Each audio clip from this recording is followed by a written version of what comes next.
It's just a lot of little intangible things that I think add up to having a city that's much nicer to live in. And I certainly, since I started biking, since I moved to central OKC, where it is easy to ride my bike, my quality of life has drastically improved. My social network has grown. The amount of richness I have in my life has just, I'm so thankful to have it. And I think it's worth fighting for, which is the reason why I'm doing this in the first place. Welcome to the Community Center from Eryngo Urbanism, a show about bringing people together, sometimes on two wheels. I'm Kyler. I'll be your host for today. I'm an architect and design communicator based out of Oklahoma City. Today, we're joined by a very special guest who will be helping us to answer the question, why should we ride bikes in Oklahoma City? Ben Ilarraza, welcome to the show. Thanks for having me. It's great to be here. Could you start us out by telling us a bit about who you are and what you're passionate about? Yeah, sure. My name is Ben Ilarraza. I'm a 7-year resident of Oklahoma City now. I grew up in DFW, just down south of the border of the Texas border, the Texas-Oklahoma border. I moved up here for work about 7 years ago. I've been kind of falling in love with Oklahoma City ever since. I really love this place. I love the community that I've found here, and I really like riding my bike around the city. I think that living here in the urban core of Oklahoma City has really given me a lifestyle that I haven't had anywhere in any of the other cities that I've lived in. And I really cherish it in my life, and I really appreciate it. And the longer I've lived here, the more I've wanted to kind of protect it and uplift it and hopefully welcome in other people into it. That's kind of a big part of the reason why I wanted to get involved with bike advocacy here in the city and the Wheels Project. So when did you start riding your bike? Was that something you were doing down in DFW? Yeah, when I was a little kid, I did riding my bike around the DFW subdivisions in like the early 2000s. But I think I kind of rode my bike on and off throughout my childhood and teenage years. My family kind of let me wander around the neighborhood a little bit. And I think that having that freedom as a younger kid to just kind of like get out of the house, explore your neighborhood on a bike is great.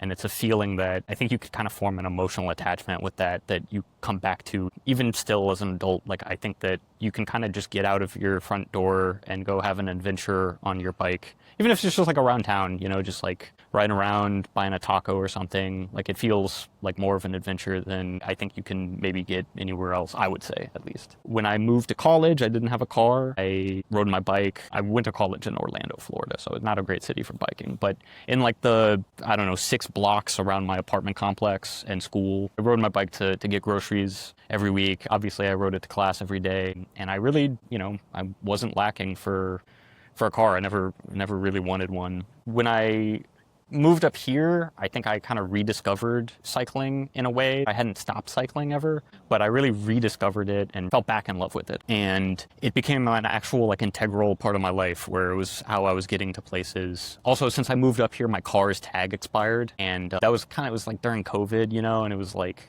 I didn't really try to get it renewed, but like I heard that it was like taking a long time for people to get their tags renewed. And so my car was just like sitting out. It didn't work. And I really just didn't care. I didn't miss it. I was riding my bike around, having a great time.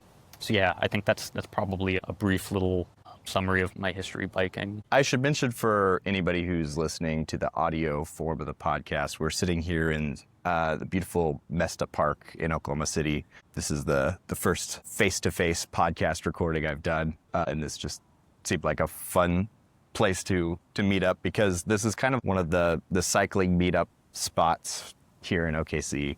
This is where Hide and Go Bike meets every Thursday throughout the spring, summer, fall seasons. A lot of core memories here. That's good. And I would say that I am just getting started in getting involved with the cycling community here in OKC because I've been more like I just ride my bike around and that's about it. But this year I was finally able to make it to a Hide and Go Bike. And then the Wheels Project put on the silent bike ride the other day. Actually, that's a good transition. Can you tell me about the Wheels Project, what that is, what you guys do, Sure. And how you've been involved? Yeah, so I will just state real fast for the record. So the original iteration of the Wheels Project started, I'm not even sure when it started, maybe like almost 10 years ago at this point.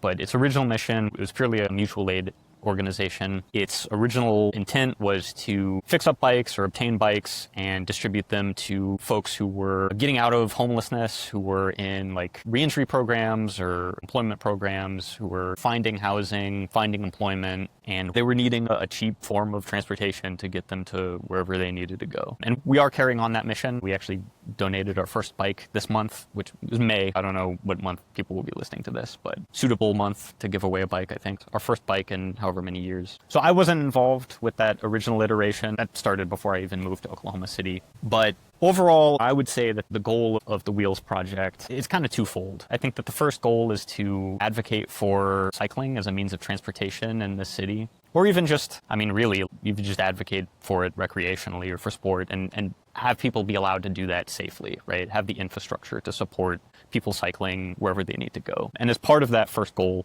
break down barriers to cycling, because I think those of us who've been cycling for years, it's like second nature to us. We don't even think about it.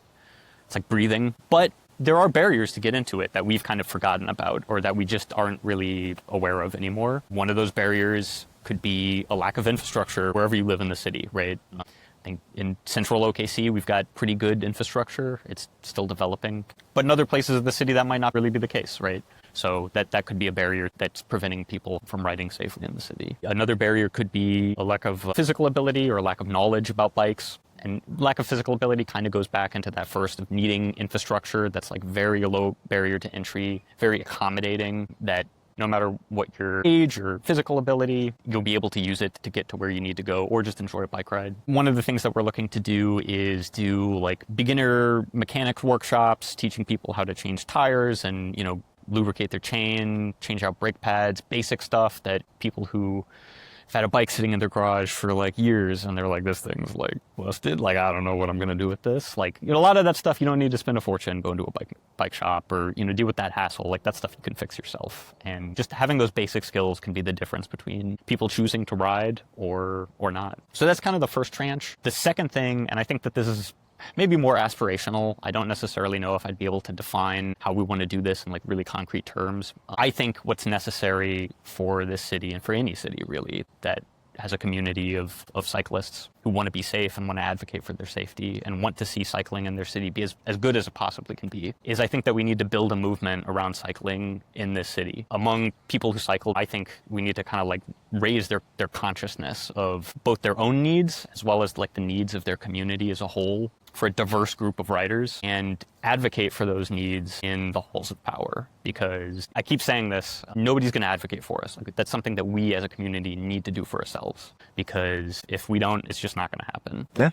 Yeah, no, that's fair. So how long have you been involved with the Wheels Project, and like how long has it been doing its current iteration? What would eventually become the board of the Wheels Project, I think we had our first meeting like roughly a year ago, ballpark. So we've been going about a year. Yeah, so it's kind of a relatively new and developing, doing its current thing. Yeah, I definitely, I think that we've really just gotten started. So I think looking back on this last year of where we started and honestly all the cool stuff that we've been able to do so far, it's not as much as I'd like to have done, but I mean, I'm excited for what we've managed to accomplish and I'm excited for where we're going to go from here. Yeah, for sure. So what are some of the advocacy efforts that have taken place, I guess, recently or even further back as well? Yeah, sure. So I think that the big one, which was really our kind of baptism by fire, because it came at us way faster than I thought we were going to have to deal with something and ended up being a lot bigger than what I thought we were going to have to deal with, was the attempt, and I mean the successful attempt at banning bike lanes on Classen in December of last year. I don't know if City Council has like yearly sessions like Congress, but they were running out the clock on the year on that one. Yeah, a group of, I guess, small, wealthy anti-bike faction in this city to just kind of run the highlights, basically successfully lobbied City Council to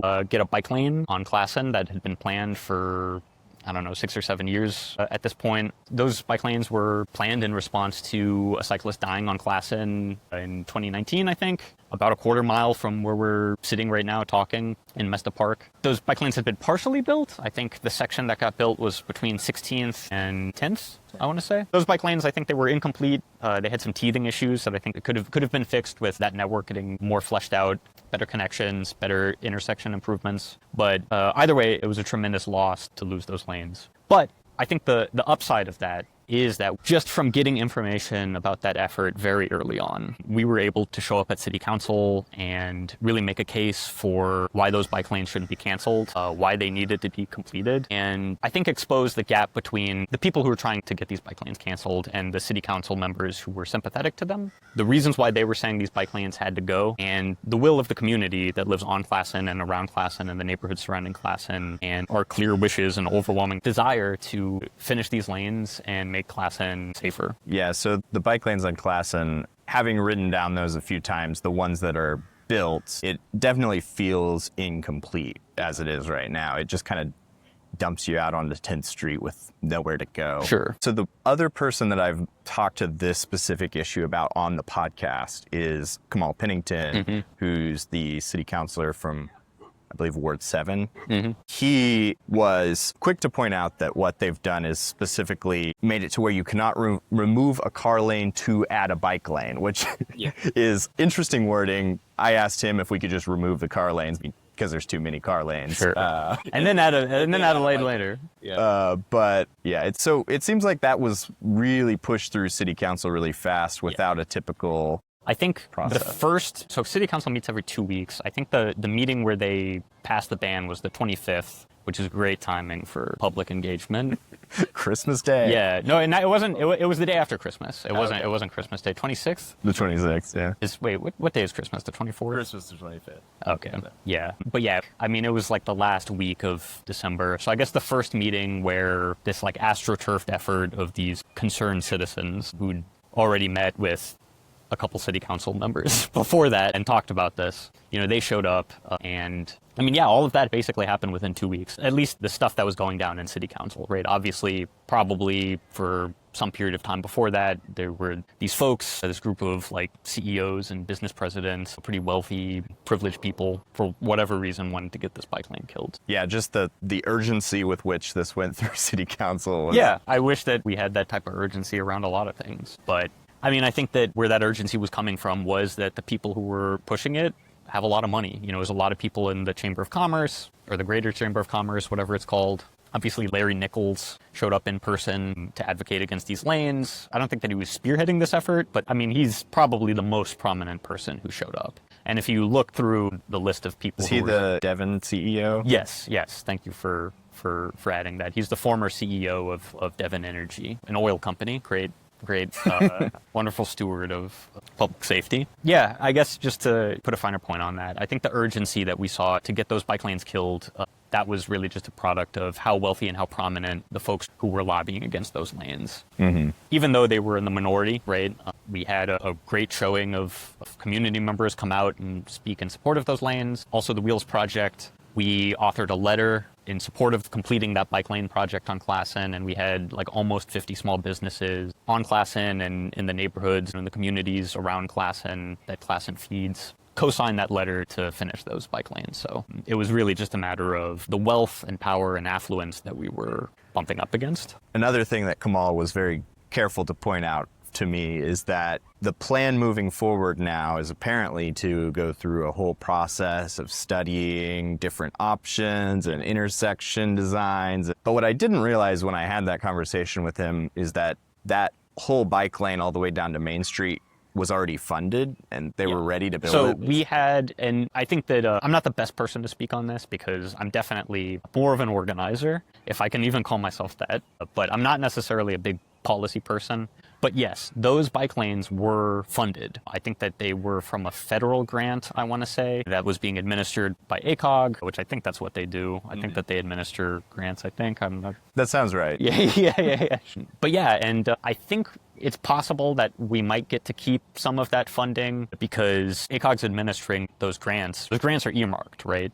There's very stringent requirements on that money for what it can be used for, what it can't be used for. I think that when it comes to cycling infrastructure, it's broken up into classes. So like a Sharrow is one class, lower class than a, paint, than a dedicated bike path. And so, certain funding is earmarked for certain things and it's not transferable, right? So to what extent this is true, I can't speak to, but, we were essentially going to lose money that the government had given us and start back at square zero, right? Start back at studying intersections, stuff that we'd already done, years ago, right? When we were going to design these lanes in the first place. And that was 7 years ago, right?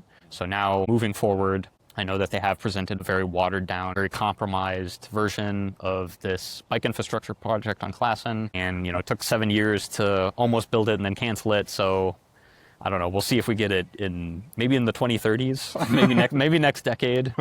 It's disappointing for sure. Yeah, that's fair. But I do think the organizing efforts that you guys have been going to has given me a little bit of both insight into that kind of thing happening. Because, before you guys were doing this stuff, that was probably happening, but nobody was talking about it. Sure, yeah. And then also to see that group of people who can actually be very vocal about a specific vision for the future, I think is actually kind of exciting, despite the bummer that is currently the Classen situation. Well, and I think, and I really don't want to sound pessimistic because I'm not pessimistic, but also, I want to inspire people to action, right? I don't want people to see this stuff and get bummed out and think a bunch of rich people can just kill a bike lane. They can do that, but I think that we can be vocal and we can stand up and we can raise awareness on this issue because, the way that this was going down, like you said, this went down very, very fast. And that was by design, right? They wanted to get this done, holiday season, people are out on vacation. They didn't want anybody to know about this until it was already too late.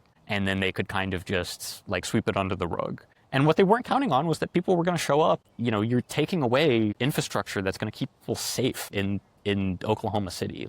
People are obviously going to have a reaction to that. And so we want to nurture that response and empower people and uplift people to just have a say in their city. Because I think that so often we can just kind of get detached from the decision-making process or feel powerless. And we just don't need to do that. We can definitely have a say in this. But like I said, we got to be loud. We got to be persistent. We got to advocate for ourselves because nobody else is going to do it for us if we don't step up. Yeah. Bike lanes are proven to make people safer when they're on their bikes. I guess the question that I'm still trying to figure out is how do we convince people who are driving that is space worth giving up from cars to actually accommodate other road user types? Sure. So this is another thing, and I'm not saying you're doing it. I'm just saying, I think that there is a rhetorical trap that we have to be careful about not falling into, and that is the driver versus the cyclist. It's very important that when we're advocating, and I see other cyclists do this all the time, and they're well-intentioned when they do it, but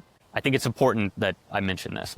When we talk about designing our roads for safety, when we talk about giving people mobility options, it is about options and it is about freedom. It's not about taking something away from one person and giving it to another. It is about enabling people to use whatever mode of transit they want for the trip that makes sense for it, right?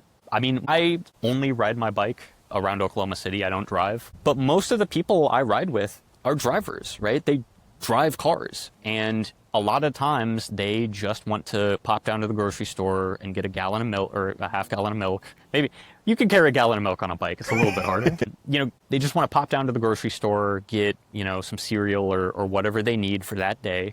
And they don't want to get in their car and burn gas and sit in standstill traffic to go 3 miles to go to the grocery store and find parking. They just want to get on their bike for that trip because it makes sense. Mm-hmm. And so the more you start to free that up, right? The more that you make this trip, I can take my bike for this trip. This trip, you know what? I'm going to drive for this trip. This trip, I'm going to hop on the bus and go there, right? The more you free those options up, first of all, it's just a quality of life improvement because you're not forcing a car trip into every single thing that it doesn't make sense for. But second of all, you actually reduce traffic because there's less people driving for trips that don't make sense to take a car. And for so long, we have just catered to drivers, right? But in a way, I think it's one of those things where it's you don't only want to be eating one thing all the time, right? It'll make you miserable. So yeah, that's what I would say. That's what my argument would be. And, maybe you're a person who, for whatever your situation is, you're certain that you only ever want to drive. That's fine. I'm not going to put a gun to your head and force you to ride a bike. But there will be benefits to accommodating other users. There just will be. And, you're going to see those benefits. Yeah. I have just kind of recently gotten back into riding my bike around the city more often. That's awesome. Yeah. Every time I do it, I'm like, that was a great idea. Why haven't I been doing this more? But I think part of the reason I kind of stopped at one point is that I got kind of discouraged by the infrastructure that we have, and just a lot of the trips that I was making were down routes where there wasn't good cycling infrastructure, or I would have preferred to go on a route where there's currently not good cycling infrastructure. I think Klassen is a great example of where people say, well, there's parallel routes you can take, but Klassen is the most direct route. Yeah, it's also the flattest route. It's the most accessible, right? Chartel has a giant hill on it. It's fun to ride down.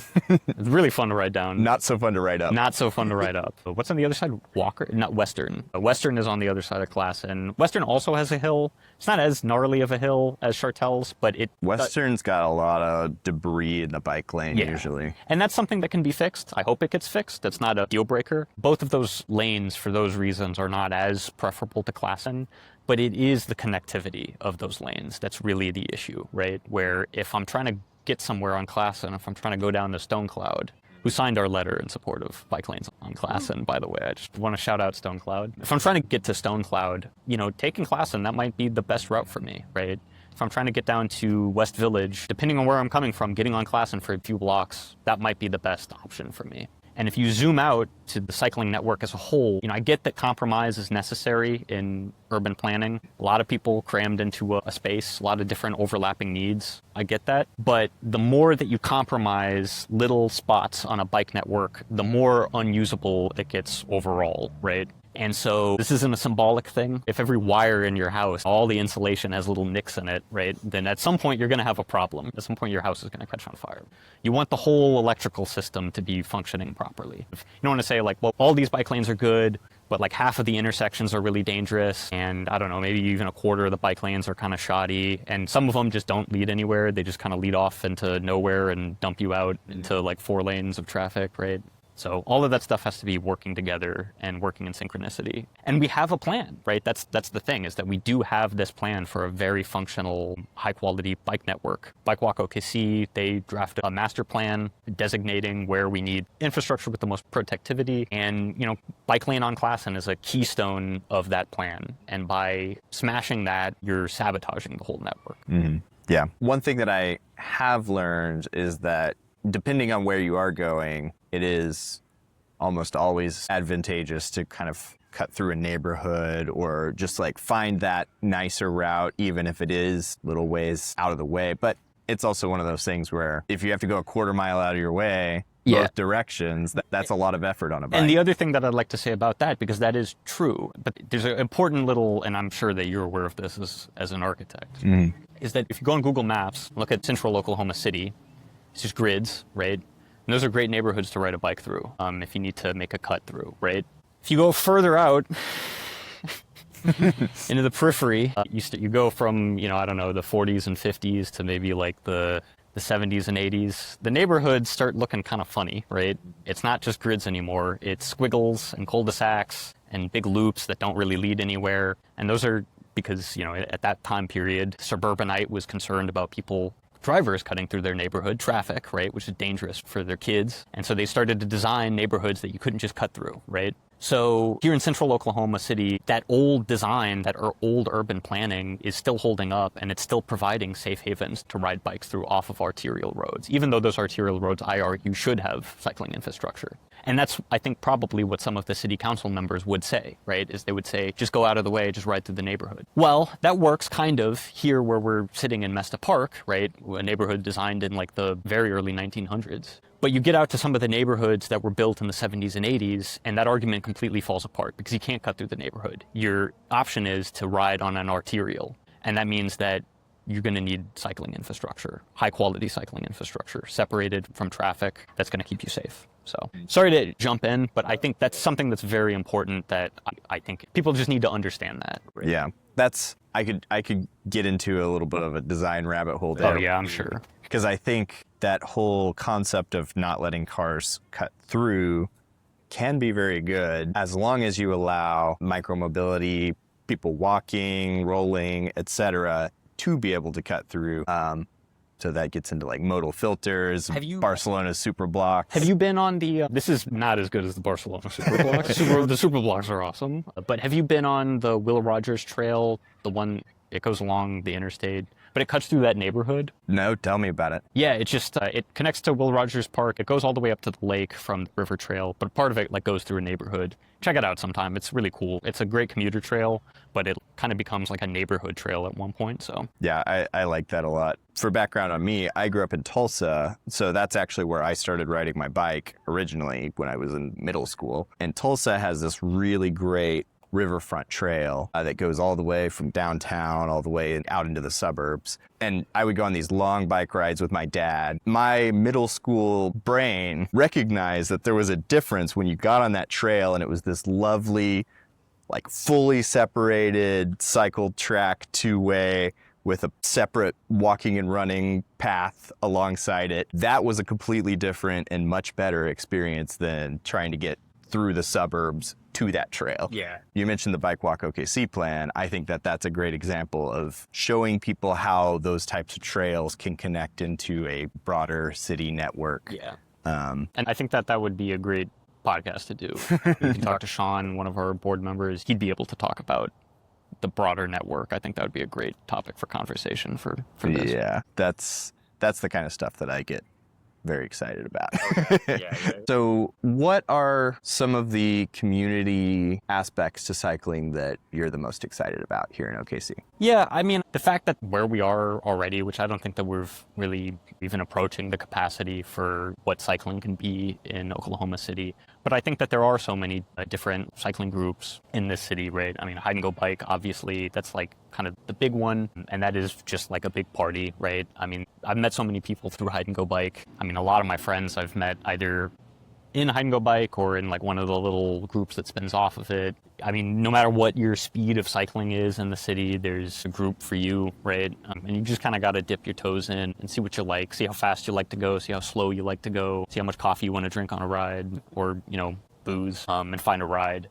I think that in terms of like how cycling can promote community, I think that when cities are built for like, I think I've heard the phrase human scale, like building a city at a human scale before, and I think I'm using that term correctly. Sometimes it can get a little jargony, so I'm not quite sure. But like when you build a city with the pedestrian and the cyclist in mind, so many of the antisocial measures that have been kind of baked into urban planning over the last 70 years or whatever, those just start to go away, and I think it can foster community. This might be kind of a hot take, but I think that just speaking to the person next to you on public transit is like kind of nice. I don't want to do it all the time. Usually when I'm on the bus, I have like headphones on because I don't want people to bother me. But like just being where the people around you, you can kind of meet them and just like casually talk, not even become friends with them, not even get to know them, right? Just like share a brief connection. I think that that's really important. And all of that has been basically reverted to like angry drivers in traffic, like shooting at each other. It's just insane how dystopian in other countries too, but particularly in this country, getting around the city has become. So one of the things that, and this might actually be kind of adjacent to the question that you asked me,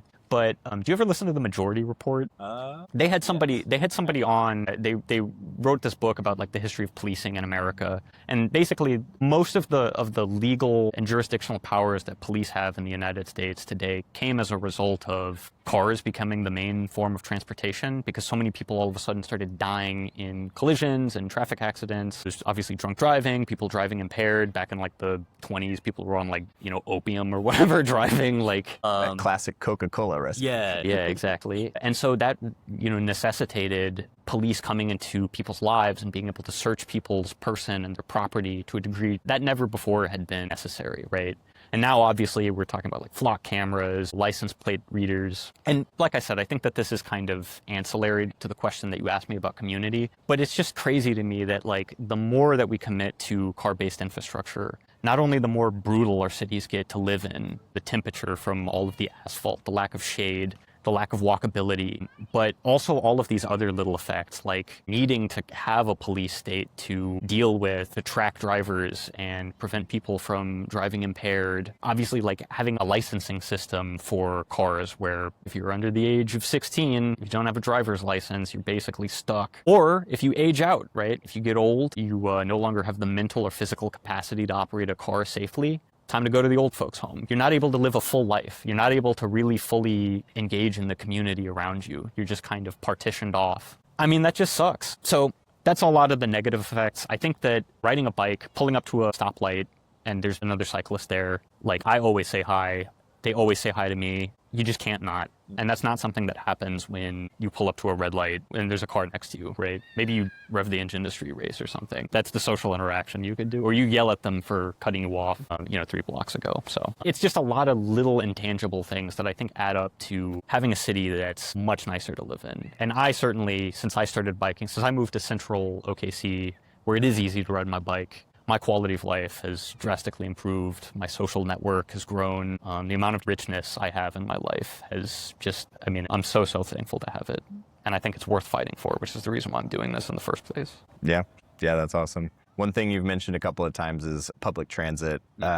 And one thing that actually kind of has convinced me to ride my bike more is that you can put your bike on the bus, which I think a lot of people are maybe skeptical to even try out the bus, but with the rapid bus that we have, it's actually quite nice. Oh yeah, it's nice. Yeah, I'm curious how often you do the bike bus combo, or if you are just one or the other kind of person. I'm almost exclusively riding my bike. I have taken the Rapid. It's a great bus. I've taken other buses too.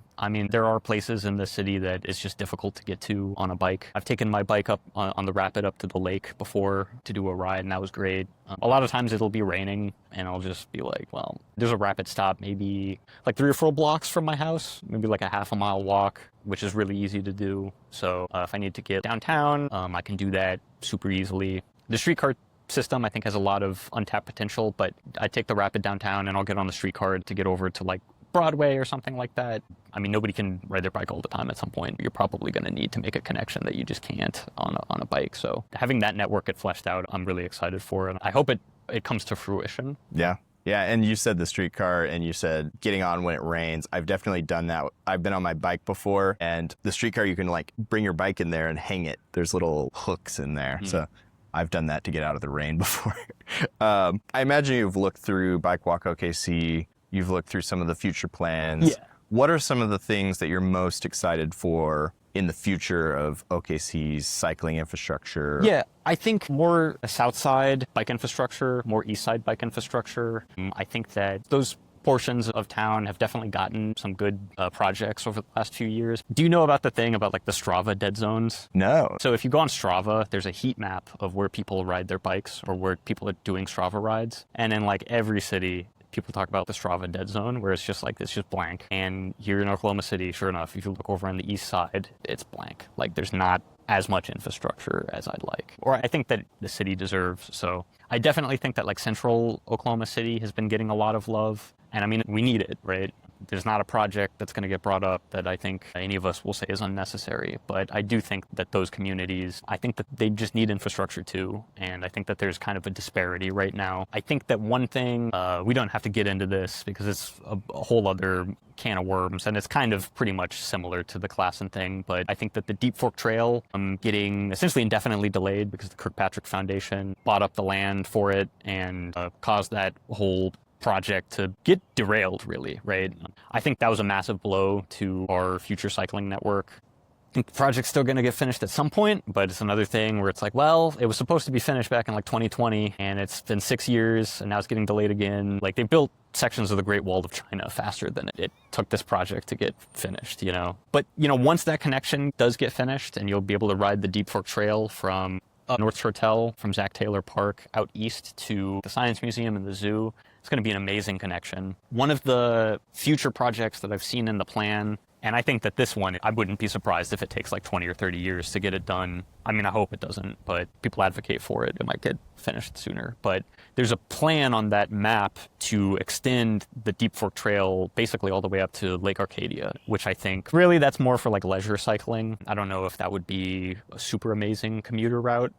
Although if you live up in Edmond, being able to ride your bike down into essentially central Oklahoma City, that would be pretty stellar. But yeah, I think that those are projects I'm really excited for. I don't think that the regional rail initiative ties into Bike Walk OKC. I think that's kind of an ancillary thing. But I do think that light rail between Edmond and OKC and Norman, that's so needed. Being able to get out to the airport too is going to be incredible. Like when I first moved here, I couldn't believe that there wasn't a bus that went out to the airport. Mm-hmm. Like that's just insane that hasn't been done. I think they want to do it as a light rail, which is good, but I don't know. I feel like they could have just like a temporary shuttle or something in the meantime. It seems ridiculous that we're going to have to wait like, 8 or 9 years for that to come to fruition. Mm-hmm. Yeah, so I think with all of these things, we got to have people who are willing to show up, willing to support all of these, and help educate the community about what's going on and where things are going. So I'm very happy that you guys are doing that, specifically focusing on cycling, but also, as we've talked about, cycling overlaps with transit, walkability, neighborhood connectivity, all these different things. So I'm excited. What do you see as the future for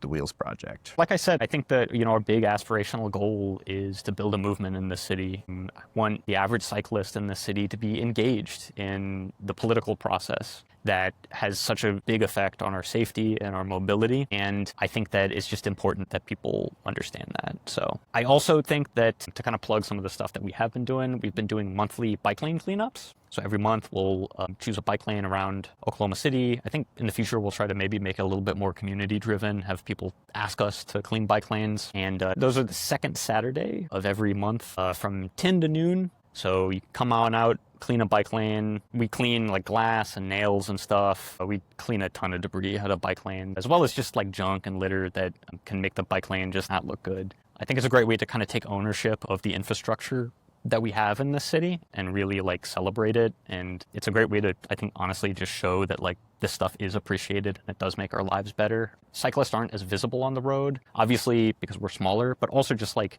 you don't really notice cyclists riding by the way that you do with cars. So I think seeing people out taking care of that infrastructure, taking ownership of it, I think that that's super powerful to see, right? That is maybe more symbolic, but cleaning that stuff up out of the bike lanes is great. I'd love for that to grow. I'd love to have multiple of those every month in different parts of the city. I mean, Oklahoma City is pretty big, right? We do have like 100 miles of bike lanes and bike trails and stuff. So we really can't hit that much in one session. But I think in the future, having like an east side cleanup, a south side cleanup, a central OKC cleanup, having almost different like chapters of the Wheels Project, I think would be great. Because like I said, the best person to advocate for cycling infrastructure that's going to help you is you, right? And I don't know what the needs of people who live wherever in the city are. I don't know what their needs are. I can't advocate for them. I can, uplift their voice and be in solidarity with them. But ultimately, like if you live somewhere in the city and you want to see improvements, you're the best person to speak up and make that possible. And we definitely want you to be a part of the Wheels Project and kind of tip us off to where we need to be paying attention. I also want to, I think one of the things that is more aspirational right now, but is definitely within our reach, is doing regular like teach-ins on bicycle maintenance, right? Simple stuff, more advanced stuff, maybe someday like how to true a wheel or whatever. In addition to the more like simple stuff, like how to patch a tire, how to clean your chain. Obviously, like I said, we are getting our mutual aid wing spun up. We donated our first bike in May, and I think there's going to be many more to come. But we need people who know how to fix bikes, right? We need mechanics. If you know how to fix a bike, we definitely want you to come help us out because it's labor intensive. A lot of times we start working on a bike and it turns out there's a lot more wrong with it than you originally thought. And so, the more people that we have helping, if you know how to fix bikes and you want to fix bikes to donate or teach people how to fix bikes, that's all stuff that we definitely want your help with. So how can people stay up to date on what you guys are doing and find out more information about Wheels Project? I think follow us on Instagram. That's our most updated page. We do have a newsletter that goes out. Sean writes the newsletter. I'm not sure what. It goes out pretty frequently. I think it goes out like a couple times a month. I think whenever we have stuff to plug, he'll send out a newsletter about it. So if you want to get on our mailing list, if you're an email person, you can go to our website at wheelsproject.org. We do have a Facebook page that's not as updated, but if there's super important stuff going on, we'll throw it up there. We do have a Discord server. If you're interested in helping out, if you're interested in volunteering with us, if you just think that you've got something important to say and want to engage in some more in-depth dialogue with us, I think that's accessible through our website. There's a volunteer form that you can fill out on our website. That should give you the link for that. Also, you can just Instagram message me at Wheels Project OK on Instagram. You can just IG message us and I'll throw you in there. It's not hard to get in there. Awesome. Well, Ben, thank you very much for coming on the show. I think this has been a good conversation. Yeah. I hope I said some substantive stuff. I don't know. I think you did. Okay. Hey, it's me, Kyler. If you enjoyed this conversation, please be sure to give the show a like, rating, subscription, or whatever kind of nice feedback you can provide on whatever platform you're watching or listening from. If you'd like to join our community to stay up to date or to discuss anything you heard in today's show, consider joining the Eryngo Urbanism Discord server. And finally, if you'd like to support the work of Eryngo Urbanism directly, you can do so over on Patreon. Until next time.